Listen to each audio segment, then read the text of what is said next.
ጥቅምት 27 ተስካረ ስቅለቱ ለእግዚእነ በስመ አብ ወወልድ ወመንፈስ ቅዱስ አሐዱ አምላክ አሜን። እንኳን ለመድኃኔ ዓለም ዓመታዊ ክብረ በዓል ዝክረ ጥንተ ስቅለቱ አደረሳችሁ አደረሰን።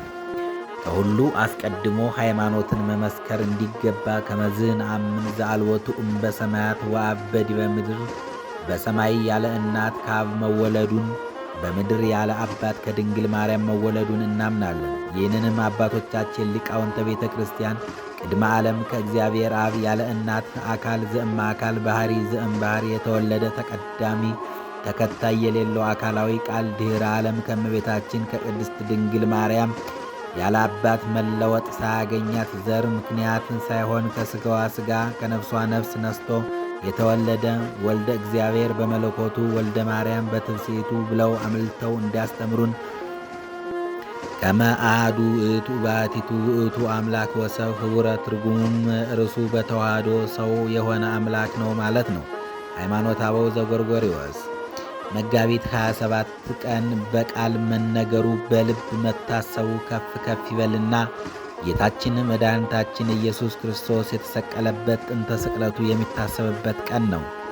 ይሁን እንጂ ሊቃውንተ ቤተ ክርስቲያን በዲሜጥሮስ ቀመረ መሠረት አጽዋማትን በጠበቀ መልኩ ከትንሣኤ በዓል በፊት ያለውን ዓርብ ስቅለት ተብሎ እንዲከበር ሥርዓት ሰርተዋል።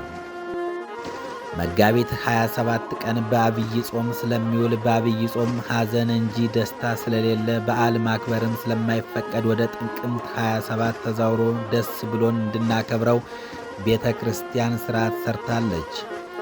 ጥቅምት 27 ዝክረ ጥንተ ስቅለቱ ቤተ ክርስቲያናችን ጌታችን በመስቀሉ ስለፈጸመልን የማዳን ሥራ በመስቀሉ ወበቃሉ አብዕዮሙ ለአበዊነ በመስቀሉና በቃሉ አባቶቻችንን ከፍ ከፍ አደረጋቸው እያለች እየዘመረች ታስበዋለች። ከዚህም በተጨማሪ ጥቅምት 27 በወርሃ ጽጌ ውስጥ ያለ በመሆኑ እስመ ውእቱ ክብሮሙ ለቅዱሳን መድኃኒቶሙ ለጻድቃን አሰርገዋ ለምድር በጽጌ ሮማን ስብሐተ ተዋህዶ ዘምስለ ምሕረት ወበመስቀሉ ወበቃሉ አበዊሆሙ ለአበዊነ እያለች የቅዱሳንን ክብራቸውን የጻድቃን መድኃኒት የሆነው ጌታ ምድር በአበባ የሚያስጌጣት እንደሆነ በመመስከር ትዘምራለች። እስመ አንተ ትክል አንጾቴ እግዚኦ ወቃልከ ለለምጻን ፀሐይከ ወበጽጌያተ ምድር አሰርጎከ ወመስቀልከ ለጻድቃን አብርሃከ ልታነጻኝ ይቻልሃል። አቤቱ ለምጻሞቹን በቃልህ አጽንተሃልና እያሉ አባቶቻችን በመስቀሉ ለጻድቃን ማብራቱን እያሰቡ በዓሉ በመዝሙር በደስታ ያከብሩታል። ወበከመ ሙሴ ሰቀሎ ለአርዌ ምድር በገዳም ከማሁ ሃለው ለወልደ እጓለ እመሕያው ይሰቀል። ዮሐንስ 3:14 ሙሴ እባብን በምድረ በዳ እንደሰቀለ የሰው ልጅ ክርስቶስ ይሰቀል ዘንድ አለው ብሎ እንደተናገረ የክብር ባለቤት ጌታችን መድኃኒታችን ኢየሱስ ክርስቶስ ስለ ዓለም ድኅነት የተሰቀለው መጋቢት 27 ቀን ነው። ክርስቶስ ስለ ስቅለቱ ሲናገር ምሳሌ የሚሆነውን ሙሴ በምድረ በዳ የሰቀለውን የነሐሱን እባብ ሙሴ እባብ በምድረ በዳ እንደሰቀለ የሰው ልጅ ክርስቶስ ይሰቀል ዘንድ አለው ብሎ ምሳሌውን ተናግሯል። የሰራዊት ጌታ እግዚአብሔር እስራኤልን ከደመና አውርዶ ከጭንጫ ውሃ አፍልቆ የሰራዊት ጌታ እግዚአብሔር እስራኤልን ከደመና መና አውርዶ ከጭንጫ ውሃ አፍልቆ ቢመግባቸው ከዚህ ምድሩ ብቅ ሰማዩ ዝቅ ቢልለት ከደጋ ላይ ቢሆንለት የውርጭ ሰደቃ እያበጀ የውሃውን እያረጋ መና መገብኋችሁ ይላል እንጂ ይክልኑ እግዚአብሔር ሰራ ማዕድ በገዳም ቆላ በሆነማ ባልተቻለውም ነበር ብለዋል። ጌታም ሊያስተምራቸው የርሱን ከሃሊነት ሊያሳያቸው የእነርሱንም ሐሰት ሊገልጥባቸው ሙሴን ነቃ ማይ የሌለበት በረሃ ይዘዋቸው ወረድ ብሎት ቢሄድ መናው ወርዶላቸው ውሃውም ፈልቆላቸዋል። ነገር ግን ነዘር የሚባል እባብ እየነከሰ ይፈጃቸው ጀመር። ከዚህም በኋላ እስራኤል ሙሴ ዘንድ ሂደው ከጌታ ምሕረት ቸርነት ከሰው ስህተት ኃጢአት አይታጣም፣ በእግዚአብሔር በዓት ላይ ተናግረን በድለናል፣ እባቦችንም ከኛ ያርቅልን ዘንድ ወደ እግዚአብሔር አመልክትልን አማልደን አሉት። ሙሴም ስለ ሕዝቡ ወደ እግዚአብሔር ቢጸልይ ጽሩዩን ብረት አርዌ አስመስለህ ሰርተህ ከሚገናኙበት አደባባይ በእንጨት ላይ ስቀልላቸው አለው። ሙሴም እባብን ሰርቶ በዓላማ ላይ ሰቀለ። እባብም የነደፈችውን ሰው ሁሉ የነሐሱን እባብ ባየ ጊዜ ዳነ። ኦሪት ዘኍልቍ ምዕራፍ 21 ቁጥር 1-9 ድረስ።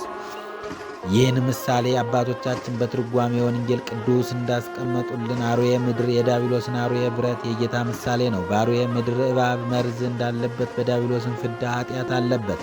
በአርዌ ብረት መርዝ እንደሌለበት በጌታም ፍዳ ኃጢአት የለበትም። አርዌ ብረት በአርዌ ምድር አምሳል መሰቀሉ ጌታ በአምሳለ እኩያን እንደ ወንጀለኛ ተቆጥሮ ለመሰቀሉ ምሳሌ ነው። ዳግመኛም ተወለቁ ምስለ ጊጉያን ከአመፀኞችም ጋር ተቆጥሯል የሚለውን የኢሳይያስ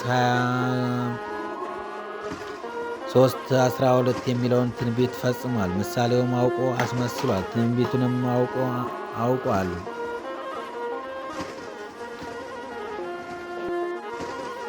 ጲላጦስ አይሁድን ከሁለቱ ማናቸውን ላድናችሁ ትወዳላችሁ ቢላቸው በርባንን ፍታልን፣ ክርስቶስ የተባለ ኢየሱስን ግን ስቀለው አሉ። ጲላጦስም በዚህ ሰው ደም ከመጣ ፍዳ ሁሉ ንጹሕ ነኝ ብሎ በአደባባይ እጁን ታጠበ። አይሁድ ደሙ በእኛም በልጅ ልጆቻችንም ይሆን አሉ። እርሱም በርባንን ፍታላቸው፣ ጌታንም አሳልፎ ሰጣቸው። ቅዳሴ ዮሐንስ አፈወርቅ ሊቃነ መላእክት በመፍራትና በመንቀጥቀጥ ከፊቱ የሚቆሙለት በአደባባይ ያቆሙት። ኃጢአት ይቅር የሚለውን ኃጥእ አሉት። በመኳንንት የሚፈርደውን በእርሱ ፈረዱበት እንዲል ክርስቶስ አይሁድን ስቀለው ብለው ፈረዱበት።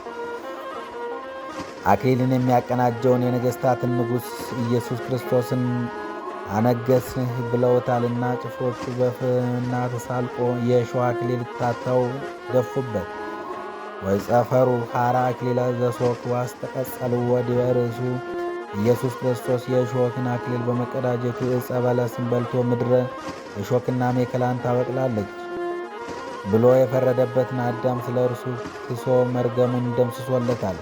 መጋቢት 27 ቀን ክርስቶስ ኢየሱስ ክርስቶስ በመስቀል የተሰቀለ ጊዜ የተሰቀለውን የክብር ባለቤት ሰማይን የፈጠረ ነውና ፀሐይ ጨልማለች፣ ጨረቃም ደም ሆኗል፣ ከዋክብትም ረግፏል። የተሰቀለው የክብር ባለቤት ምድርንም የፈጠረ ነውና በምድር የቤተ መቅደሱ መጋረጃ ከላይ እስከታች ለሁለት ተቀዷል። ምድር ተናውጣ አለቶችም ተሰንጥቀዋል፣ መቃብራት ተከፍተዋል፣ ከ500 በላይ ሙታን ተነስተዋል። ማቴዎስ 27 ኦ እዳው ለሃውኩ ለአዳም ተቀነዋ በቅንዋ ተመስቀል ኦ ጋር እላንሶሷ ውስተ ገነት ተቀነዋ በቅንዋ ተመስቀል።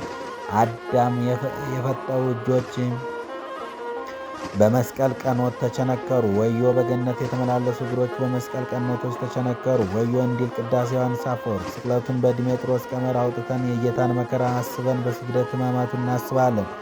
በዝክረ ጥንተ ስቅለቱን በጥቅምት 27 ቀን በመስቀል የተደረገልንን አስበን እናመሰግነዋለን።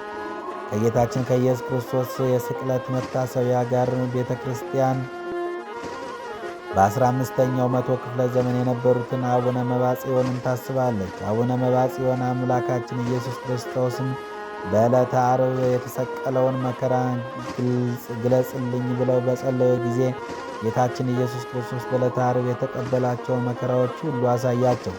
የጌታችን የመድኃኒታችን የኢየሱስ ክርስቶስን መከራም ካዩት ቀን ጀምሮ ሕማሙን፣ መከራውን፣ ግርፋቱን፣ እስራቱን በጠቅላላ 13ቱን ሕማማተ መስቀል በማሰብ ጀርባቸውን በአለንጋ ይገርፉ ራሳቸውንም በዘንግ ይመቱ ነበር። የጌታችንን ሕማማተ መስቀል እያሰቡ ዘውትር ስለሚያለቅሱ ዓይኖችም ጠፍቶ ነበር። ነገር ግን እመቤታችን ቅድስት ድንግል ማርያም የብርሃን ጽዋ ይዛ መጥታ ዓይናቸውን ቀብታ አድናቸዋለች። በዚህ የተነሳ በትረ ማርያም እየተባሉ እንደሚጠሩ ገድላቸው ያስረዳል። በዚህ መሠረት ጥቅምት 27 ቀን ለአቡነ መባጽዮን ቃል ኪዳን የገባበት ቀን በመሆኑ በየዓመቱ ጥቅምት 27 ቀን ከጌታችን ከመድኃኒታችን ከኢየሱስ ክርስቶስ ዝክረ ጥንተ ስቅለቱ ጋር ይከበራል። የጻድቁ አቡነ መባጽዮን በረከትና ረድኤት ይደርብን።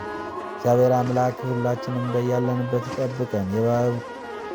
ወስብሐት ለእግዚአብሔር ወለወላዲቱ ድንግል። ይቆየን። እግዚአብሔር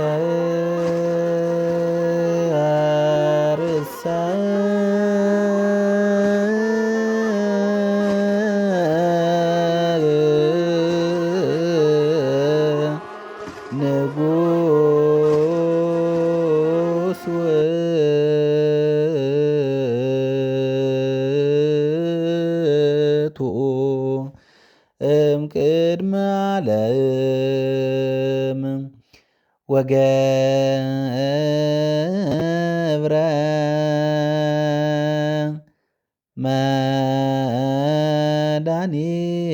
መድኃኒተ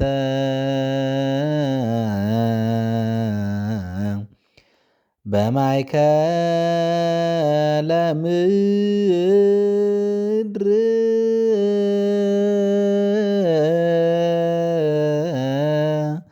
አንተ አጽናዕከ ለባሕር